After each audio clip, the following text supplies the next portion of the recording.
Hello, everybody. Welcome to Season 5, Episode 4 of the Match+Book series on the EBPL podcast. My name is Paul. I'm the Adult Services Librarian here at EBPL.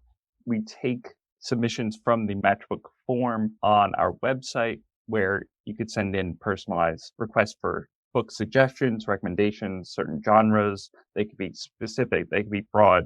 No matter what interests you, we try to match you with something you might like. So we take those questions and we try to flesh them out a little bit on the podcast here, maybe provide different recommendations, things you might have heard of but haven't checked out yet, things you might not have heard of, try to get to all different types of books. And that way, there's always something that somebody might like on each and every episode. So today, I'm choosing a question was submitted a few months ago, but I liked it and thought it was relevant because, well, we'll get to the question first and I'll explain why. So it's somebody asking for books. They're saying that books they've read recently are Daisy Jones and the Six and Malibu Rising. Can I recommend something similar to that? So I saved it for now, is that Daisy Jones and the Six is our current book we just read for the East Brunswick Library book discussion group. If you want more information, if you're on our homepage, hover over the Explore tab, and then you'll find the Adult Reading subheading and points you right to Book Discussion Group.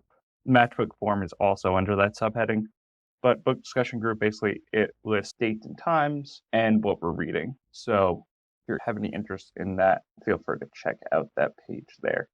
So books like Daisy Jones and Six and Malibu Rising. Okay. So both of them are by Taylor Jenkins Reid. First off, a little about Malibu Rising. It centers on a family that is famous in California, and they have a massive house party every year, and it really is going from the current party they are throwing that year with flashbacks to ones that have occurred over the years. So you got a better look at their network of friends and the family itself. And you see a world, it's like mid-20th century California. They're a wealthy, well-to-do family. So you got a better look at who populates their lives. And so this takes the form of people like famous actors, musicians, athletes, surfers, has a lot to say about surf culture at the time and the rise of surf culture in the mid-20th century. It's also a family saga in a way, so it's kind of a mix of both things in one. Daisy Jones and the Six concerns the aftermath of a famous fictional band that had broken up. And so it is a reflection on the relationships of the band members and their ups and downs in their own lives and their friendships over the years. It's loosely based on Fleetwood Mac, and obviously they have their own tumultuous relationships going back, 50 years now in that band. So you can kind of use that as a reference point for what's going on in the book. So I'm trying to create like a through line there for those two and the similarities between two and how to recommend things that make sense for somebody who might be interested in those things is a book that would capture the cultural zeitgeist of the time while also having a firm emphasis on character development and an incisive look at culture itself, really a dissection of what's happening and some hard-hitting social commentary by the author on what's happening. So using that as really how we would like to look at these things, there are some suggestions I could recommend. Let's first start with one, Swing Time by Zadie Smith. In this book, we follow two young African-American girls who are dancers, and we trace their lives from being young children all the way through their late 20s, how their friendship ebbs and flows over the years, and really their different conceptions of what they think dance means to them and how that carries them in different directions based on what they feel is like culturally and ethnically genuine to who they are and how they choose to express themselves through dance. So we see this link between culture and personality right there and how that has made the two come together at first, but over the years maybe drift apart and have different opinions. The music itself plays a large role in the book, as well as the friendships that the two have with each other and with others over the years. It starts out early 2000s, carrying us through current times. Zadie Smith gives us a look at the shifting cultural and societal guidelines at the time. She's writing about things like online bullying, the shifting status of celebrities and what makes a celebrity, and nowadays networking, how national identity is shifting as well. And all of these things, she's writing very incisively about these things. And it makes for an overall great portrait of why people tend to choose art over friendship if they feel like they can't really square the circle between the two of those things.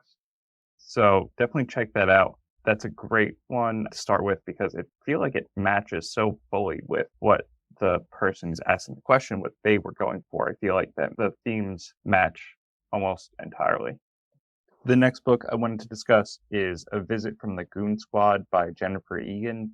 And this book matches up pretty directly with Daisy Jones and the Six because it concerns the musical explosion in New York City and San Francisco in the mid 20th century. In it, we follow people associated with the music industry in all different ways: producers, assistants, roadies, musicians themselves. So we get a good look at, whereas Daisy Jones and the Six, you mostly get band members and their reflections on what they went through. In this, you get a better look at people in different capacities within the industry itself. In many ways, it tracks over the years the influence of technology on music itself. We see one chapter that's told entirely through PowerPoint as a way to mimic how technology has shifted and created different opportunities for musicians while also the detractions it's had for them as well. And another interesting part about this book is that it's mostly a collection of different narratives that are loosely tied together. We see a few characters who pop up in the different chapters, but at the same time, it's also disconnected in a narrative sense, I'd say, but the themes all run together to create a cohesive book. In that way, it could be read almost as individual short stories or as well as one entire narrative. So it's an interesting concept, and you see the author definitely playing with form a little bit in that way. I feel like where the book succeeds through all of that is that it compels the reader to conceive of music differently from when they start the book to when they finish the book.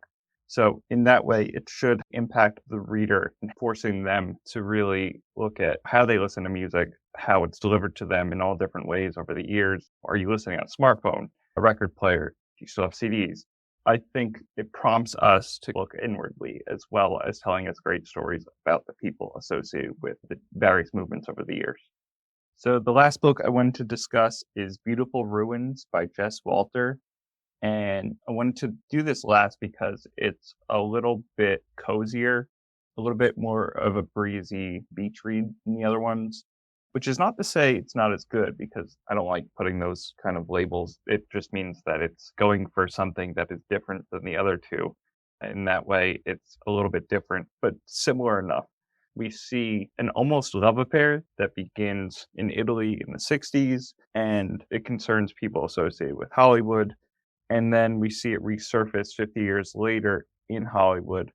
So again, we're following the glitz and glam of famous people. So in that way, I think it does have similarities to the books of Taylor Jenkins Reid, but it wants to tell these more intimate stories about the people and a less cultural criticism of the time periods themselves. But in doing so, we do see a lot of wonderful set pieces. The atmosphere is really great over the years. So we see actors on the set of Cleopatra back in the day, and then we see them at the Edinburgh Fringe Festival, and then all the way through to contemporary Hollywood.